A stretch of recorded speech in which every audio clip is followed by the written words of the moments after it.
Friends, உங்கள் மகிழுந்து மருத்துவர். Friends, Nissan Micra 2012 model. Kilometre பார்த்தீங்கன்னா வந்து 2.5 லட்சம், அதாவது 2 லட்சம் கிலோமீட்டருக்கு மேலே தான் ஓடி இருக்குது. ஸோ இது வந்து நாங்கள் என்ன கம்ப்ளைண்ட்டுக்கு பிரித்தோன்றதை ஃபஸ்ட் சொல்லிடுறேன். ஸோ நான் அதை வந்து வீடியோ எடுக்க முடியல. ஸோ நாங்கள் பிரிச்சிட்டோம். இது வந்து ஸ்டார்டிங் ட்ரபிள். ஆக்சுவலாக பார்த்தீங்கன்னா இது தள்ளி விட்டால் தான் வண்டி ஸ்டார்ட் ஆகும். அதே மாதிரி பார்த்தீங்கன்னா நார்மலாக வந்து ஸ்டார்ட் பண்ணிங்கன்னா வண்டி ஸ்டார்ட் ஆகுது. இன்ஜின் மட்டும் தான் க்ராங்க் ஆகும். ஸோ வண்டி ஸ்டார்ட் ஆகாது.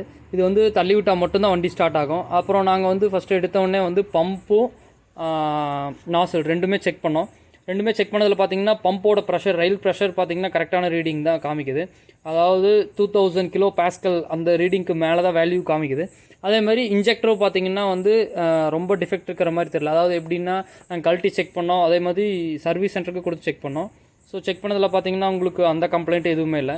ஸோ இதில் மெயின் கம்ப்ளைண்ட் பார்த்தீங்கன்னா உங்களுக்கு நான் பிஸ்டன் ஷேக் பண்ணி காமிக்கிற பாருங்கள். ஷேக் பண்ணுறேன். ஸோ டொக்கு டொக்குன்னு சவுண்டு கேட்குது பாருங்கள்.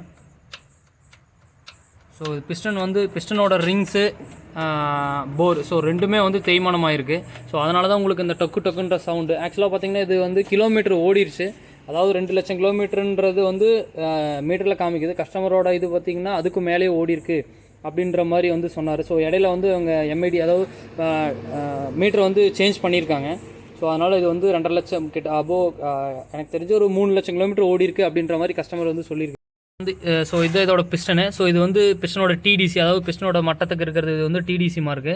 ஸோ டிடிசியில் வந்து பார்த்திங்கன்னா அதாவது பிஸ்டனோட கேப் வந்து இந்த அளவுக்கு தான் வரும். ஸோ இது பிஸ்டனோட ரிங்ஸ் வந்து இந்த அளவுக்கு தான் வரும்.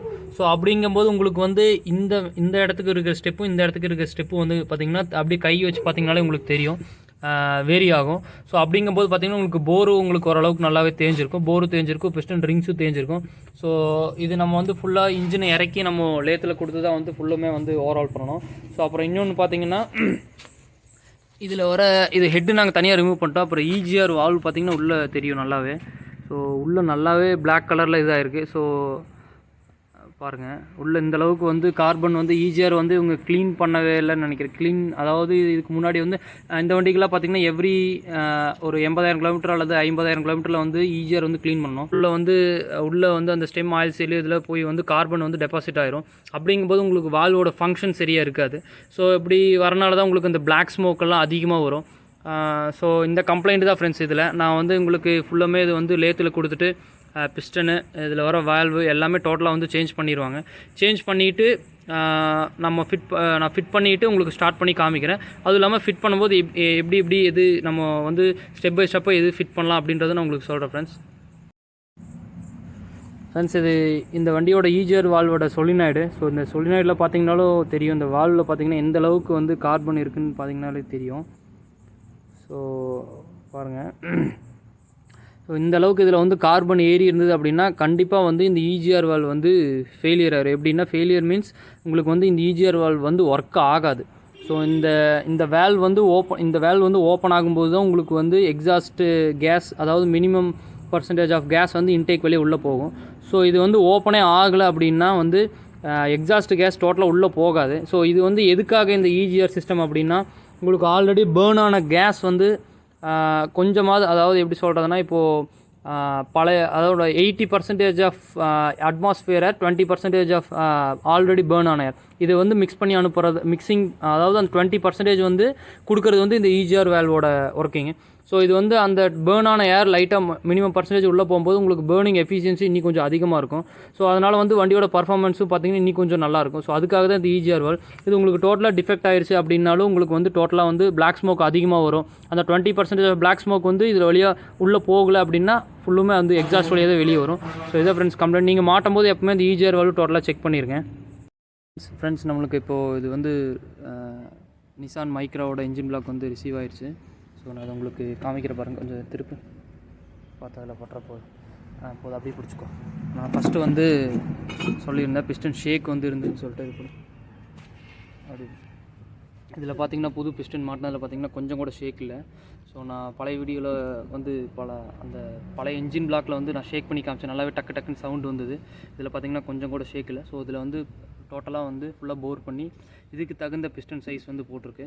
ஸோ அது பத்தாமல் பின்னாடி வந்து கனெக்டிங் பேரிங் காமி வந்து கனெக்டிங் பேரிங்கு. ஸோ இது எல்லாமே வந்து நம்ம டோட்டலாக ரீப்ளேஸ்மெண்ட் பண்ணியாச்சு. அது அடுத்து பார்த்திங்கன்னா சிலிண்டர் ஹெட்டு. ஸோ சிலிண்டர் ஹெட்லேயும் அதே மாதிரி தான் வால்வெலாம் நம்ம மாற்றியாச்சு. டோட்டலாக மாற்றி க்ளீன் பண்ணி அப்படியே இருக்கட்டும்.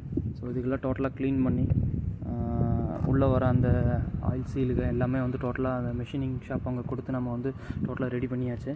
ஸோ அதே மாதிரி நீங்கள் எப்போவுமே இன்ஜின் வேலை செய்யும்போது அதோட டோட்டல் காம்பனன்ட்ஸ் எல்லாமே ஃபுல்லாக க்ளீன் பண்ணியிருக்கேன். க்ளீன் பண்ணி மாட்டிங்கன்னா தான் உங்களுக்கு கொஞ்சம் வந்து நீட்டாக இருக்கும். ஸோ அதே மாதிரி தான் எல்லாம் க்ளீன் பண்ணி அங்கே காய வச்சுருக்கோம். ஸோ அங்கே தெரியும். ஸோ நான் அதெல்லாம் அசம்பிள் பண்ணும்போது உங்களுக்கு சொல்கிறேன் எந்தெந்த பொருள் எப்படி அசம்பிள் பண்ணுறதுன்னு. நம்ம இப்போ ஃபஸ்ட்டு மாட்ட போகிறது வந்து ஆயில் பம்பு தான். Nissan Micra, Renault Logan, duster இந்த வண்டிகளுக்கு எல்லாமே காமனாக பார்த்திங்கன்னா வந்து இந்த ஆயில் பம்ப் வந்து செப்பரேட்டாக தான் வரும்.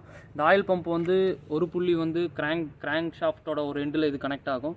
இன்னொரு ரெண்டு வந்து டிரைவ் வந்து பார்த்திங்கன்னா ஆயில் பம்ப்பு. ஸோ நீங்கள் இதுக்கு எப்போவுமே ஆயில் பம்ப்பு மாட்டும்போது கொஞ்சம் இதில் வந்து ஆயில் வந்து இது பண்ணிக்கோங்க. ஏன்னு கேட்டிங்கன்னா உங்களுக்கு ஒரு சில டைம் உள்ள ஸ்டக் ஆகிருக்கு வாட்டர் வாஷ் பண்ணும்போது. ஸோ அந்த மாதிரி இருக்கும்போது உங்களுக்கு இந்த ஷாஃப்ட்டுக்கு இதுகளுக்குலாம் கொஞ்சம் ஆயில் ஸ்ப்ரே பண்ணி மாட்டிக்கிங்க.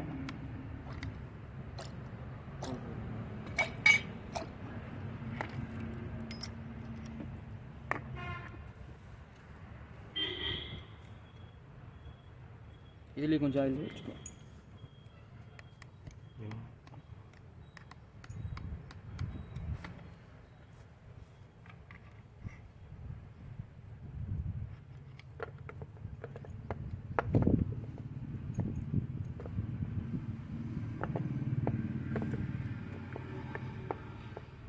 வந்து மாட்ட போகிறது பார்த்திங்கன்னா வந்து கிராங்க் கேஸ் தான். ஸோ அந்த கிராங்க் கேஸில் வந்து ஒரு கேஸ்கெட் வரும். ஸோ அந்த கேஸ்கெட் இது தான். இது கரெக்டாக நீங்கள் ஃபஸ்ட்டு வந்து பேஸ்ட்டு போட்டுக்கோங்க. அதாவது பேஸ்ட்டு நீங்கள் போடுற பேஸ்ட் எப்போவுமே லைட்டாக தின்னாக தான் இருக்கணும். ரொம்ப திக்காக போட்டிங்கன்னா வந்து இந்த வண்டிகள்லாம் எப்படி சொல்கிறதுன்னா பேஸ்ட் வந்து அந்த ஆயில் பேசேஜ் அதாவது ஆயில் ஹோல்ஸ்லாம் சின்னதாக தான் இருக்கும். ஸோ அதில் போய் பிளாக் ஆச்சுன்னா உங்களுக்கு ஆயில் சர்க்குலேஷன் டாப் வரைக்கும் கிடைக்காது. ஸோ அதனால் நீங்கள் இது எப்போவுமே பேஸ்ட்டே இதுக்கு மோஸ்ட்டாக போட தேவையில்லை. பட் நம்ம சேஃப் அண்ட் சைடுக்கு மறுபடியும் மாட்டிட்டு திருப்பி கழட்டக்கூடாதுன்றதுக்காக இந்த பிளாக் கலர் கேஸ்கெட் வர இடத்துல மட்டும் லைட்டாக வந்து நீங்கள் பேஸ்ட் அப்ளை பண்ணிங்கன்னா போதும். போகிறது வந்து பார்த்திங்கன்னா வாட்டர் பம்பு.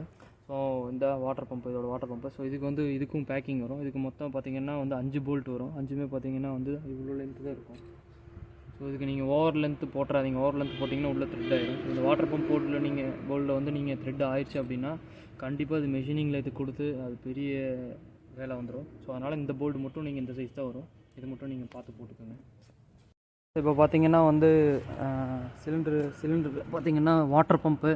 ஸோ அதுக்கப்புறம் ஆயில் கூலரு. ஸோ இது எல்லாமே நாங்கள் ஃபஸ்ட்டே மாட்டிட்டோம். அப்புறம் பார்த்திங்கன்னா இதுக்கு ஆயில் கூலர் இந்த வாட்டர் ஹோஸுக்கு இதுக்குள்ளே வந்து மறக்காமல் பேஸ்ட் போட்டுக்கோங்க. ஸோ அதுக்கப்புறம் பார்த்திங்கன்னா ஹெட் கேஸ்கெட்டுக்கு வந்து ஆயில் நார்மலாக நான் சொன்ன மாதிரி ஆயில் தான், பேஸ்ட்டில் எதுவும் போடக்கூடாது. அப்புறம் பார்த்திங்கன்னா சிலிண்டர் ஹெட்டில் வந்து இன்டேக் மேனிஃபோல்டு ஈஸியாக இது நான் ஃபஸ்ட்டே சொன்ன மாதிரி எல்லாமே க்ளீன் பண்ணிடுங்க. ஸோ க்ளீன் பண்ணிட்டு எக்ஸாஸ்ட்டு. ஸோ இது எல்லாமே மாட்டிவிட்டு அதுக்கப்புறம் வாட்டர் ஜாக்கெட்டு, வாட்டர் ஹோஸு, அவ்வளோதான். ஸோ நான் இப்போது ஹெட்டு வந்து மாட்டிட்டு உங்களுக்கு எந்த அளவுக்கு டார்க்கு வைக்கணும் அப்படின்றத உங்களுக்கு சொல்கிறேன் ஃப்ரெண்ட்ஸ்.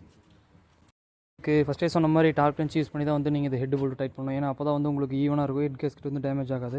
ஸோ இதுக்கு வந்து பார்த்திங்கன்னா வந்து 100 நியூட்டன் மீட்டர் வந்து நாங்கள் வச்சுருக்கோம். ஸோ நான் இப்போது உங்களுக்கு காமிக்கிற பாருங்கள்.